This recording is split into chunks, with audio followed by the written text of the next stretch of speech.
কাম, ক্রোধ, লোভ, লালসা, হিংস্রতা এগুলো হচ্ছে একটা মানুষের ধর্ম। এই প্রত্যেকটা গুণ প্রতিটা মানুষের মধ্যেই থাকে। কারোর মধ্যে যদি এই গুণের একটা বেশি পরিমাণে বৃদ্ধি পেয়ে যায়, তবে তার জীবন ধ্বংস হতে খুব একটা বেশি সময় লাগে না। কারণ এই গুণগুলো সবগুলোই আমাদেরকে ধ্বংসের দিকে পরিচালিত করে। কিন্তু কেউ যদি এই গুণগুলোকে চাপা দিয়ে জীবনের উপরে উঠতে পারে, তারাই জীবনে সফল হয়। আর যারা এই গুণগুলোকে একেবারে তাদের ভেতর থেকে ঝেড়ে ফেলে দেয়, তারা তখন আর মানুষ থাকে না। তারা হয়ে যায় তখন ভগবানের আশীর্বাদ ধন্য।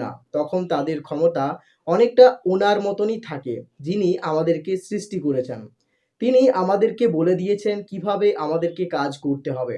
আমাদেরকে তিনি নির্দেশ দিয়েছেন যে আমাদের ভেতরে থাকা এইসব রিপুগুলোকে কন্ট্রোল করে আমাদেরকে কাজ করতে হবে। কিন্তু আমরা ওনার নির্দেশকে অক্ষরে অক্ষরে পালন করতে ব্যর্থ। কারণ আমরা প্রত্যেকেই আজকের দিনে এইসব গুণগুলোর দ্বারাই পরিচালিত হচ্ছি। কারোর জীবনে হয়তো ক্রোধ সব থেকে বেশি, কারোর জীবনে হয়তো কাম বাসনা সব থেকে বেশি, কারোর মনের মধ্যে হয়তো হিংসতা সব থেকে বেশি।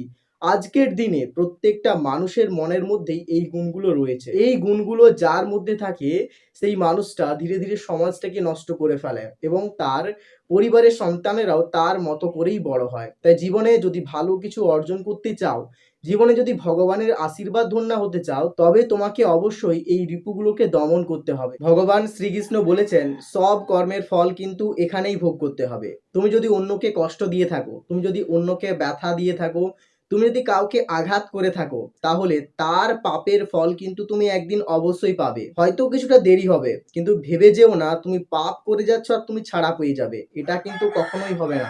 তুমি তোমার পাপের ফল একদিন পাবেই, হয়তো অন্য কারোর দ্বারা অথবা অন্য কোনো ভাবে। তবে তুমি পাপ করলে তার ফল বা শাস্তি অবশ্যই পাবে, এটা তুমি জেনে রেখো।